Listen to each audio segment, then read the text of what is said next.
नमस्कार विद्यार्थियों। आज हम आकलन की विधियां में पहली विधि है प्रोजेक्ट विधि। हिंदी में इसका नाम है प्रयोजना विधि। इसके बारे में अध्ययन करेंगे। प्रयोजना विधि या प्रोजेक्ट विधि का विकास अमेरिका में हुआ और इसके प्रवर्तक जॉन डीवी को माना जाता है। इसके जनक W.H. किलपेट्रिक को कहा जाता है। प्रोजेक्ट विधि का विकास अमेरिका में हुआ और इसके प्रवर्तक जॉन डीवी को माना जाता है। इसके जनक किलपेट्रिक को कहा जाता है। प्रोजेक्ट विधि का अर्थ होता है कि बालक अपने अनुभव के आधार पर सीखता है और स्वतंत्र वातावरण में रहकर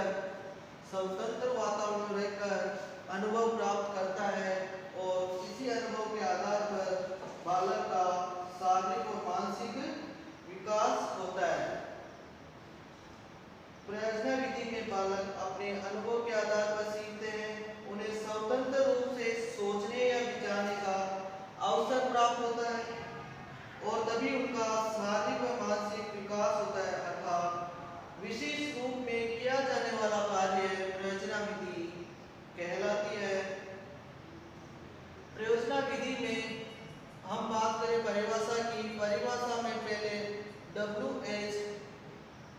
किलपेट्रिक के अनुसार ये उद्देश्यपूर्ण कार्य है जिसे लगन के साथ सामाजिक वातावरण में किया जाता है। अगली परिभाषा पार्कर के अनुसार ये क्रिया की इकाई है जिससे विद्यार्थियों को योजना और उद्देश्य निर्धारित करने के लिए उत्तरदायी बनाया जाता है। उसके बाद में अगली परिभाषा है थॉमस तथा लेक के अनुसार। थॉमस तथा लेक के अनुसार प्रोजेक्ट इच्छानुसार संपादित वह कार्य है जिसमें रचनात्मक प्रयास अथवा विचार हो और जिसमें कुछ मूर्त परिणाम निकले। इन सभी परिभाषाओं के आधार पर यह निष्कर्ष निकाला जा सकता है कि प्रोजेक्ट विधि में विद्यार्थियों के वास्तविक जीवन से संबंधित किसी समस्या का हल खोज निकालने के लिए अच्छी तरह से चुना हुआ वह कार्य है जिससे पूर्ण स्वाभाविक परिस्थितियों में सामाजिक वातावरण में ही पूर्ण किया जा सकता है। प्रोजेक्ट विधि में परिभाषाओं के बाद में हम बात करें सिद्धांत की। सिद्धांत में पहला सिद्धांत है उद्देशिका का सिद्धांत। इसमें बालक को एक उद्देश्य दिया जाता है, उस उद्देश्य के आधार पर वो कार्य करता है या प्रोजेक्ट बनाता है। उसी उद्देश्य को ध्यान में रखकर वो प्रोजेक्ट बनाता है। उसका अगला सिद्धांत है वास्तविकता का सिद्धांत। इस सिद्धांत में बालक को वास्तविक घटना के बारे में बताया जाता है और कहा जाता है इस घटनाओं के आधार पर आप एक प्रोजेक्ट बनाओ। उसके प्रोजेक्ट बनाने के बाद वो सारी घटनाएं जैसे मान लो बायोपिक हो गई, जवाहरलाल नेहरू, महात्मा गांधी, जितने भी विचारक हैं उनकी वास्तविक घटनाओं के बारे में बताकर ये सिद्धांत दिया जाता है। अगला सिद्धांत है उपयोगिता का सिद्धांत। इस सिद्धांत में जो मानव जीवन या सामाजिक जीवन में जितने भी उपयोगी घटनाएं हैं या विचार है उन घटनाओं के आधार पर ये सिद्धांत बनाया जाता है। अगला है क्रियाशीलता का सिद्धांत। क्रियाशीलता के सिद्धांत में बच्चों को एक्टिविटी घटना के आधार पर सिद्धांत दिए जाते हैं और उन सिद्धांतों के आधार पर विचार दिए जाते हैं। उसके बाद में स्वतंत्रता का सिद्धांत। इस सिद्धांत में व्यक्ति को स्वतंत्र रहकर कुछ भी प्रोजेक्ट बनाया जा सकता है। अगले सिद्धांत की बात करें सामाजिकता का सिद्धांत। इसमें व्यक्ति को या बच्चों को समाज के जितने भी घटनाएं या विकास हुए उन घटनाओं के आधार पर सिद्धांत बताया जाता है। अब प्रोजेक्ट विधि में प्रोजेक्ट के वर्गीकरण की बात करें तो पहला वर्गीकरण में हम कार्यक्रम बनाना तथा प्रोजेक्ट का चयन करना। इसमें बच्चों को प्रोजेक्ट की सफलता व असफलता सभी इसी घटना या प्रोजेक्ट चयन करने पर ही निर्भर करती है। अगर उसने या प्रोजेक्ट अच्छा बना लिया या चयन करने में अच्छा चयन कर लिया तो उसका प्रोजेक्ट अच्छा ही होगा। जैसे शिक्षक ने वाद विवाद के माध्यम से योजना के विभिन्न पक्ष लिए और उन्हीं पक्षों के आधार पर शिक्षक उनको दायित्व दिया जाता है कि आप ये कार्य करें।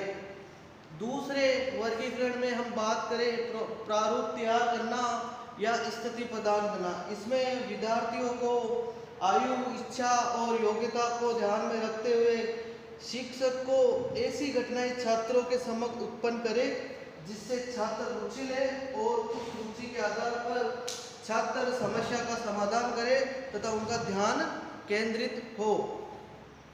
अगला है क्रियान्वयन, कार्यक्रम का क्रियान्वयन।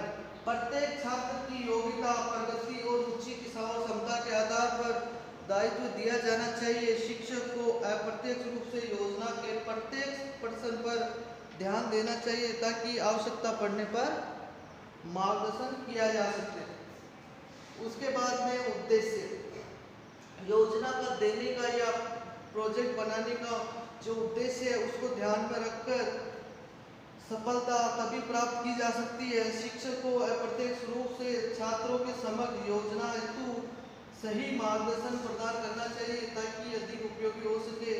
इसके बाद उसी से संबंधित उद्देश्य छात्रों के सामने स्पष्ट कर देना चाहिए तभी वह सही मार्गदर्शन प्राप्त कर सकता है। अगला वर्गीकरण में मूल्यांकन में योजना की समाप्ति पर शिक्षक व छात्रों द्वारा सारे कार्य का मूल्यांकन किया जाता है। यह बहुत महत्वपूर्ण है। यदि योजना में कोई गलती रह जाती है तो उसे खोजने का प्रयास किया जाना चाहिए ताकि छात्र को समय पर अपना कार्य किया जा सके। अगला है हम कार्यों का लेखा। इसमें छात्रों की सारी रिकॉर्डिंग हो जाती है, उसके आधार पर ही छात्रों के प्रोजेक्ट पूर्ण होते हैं।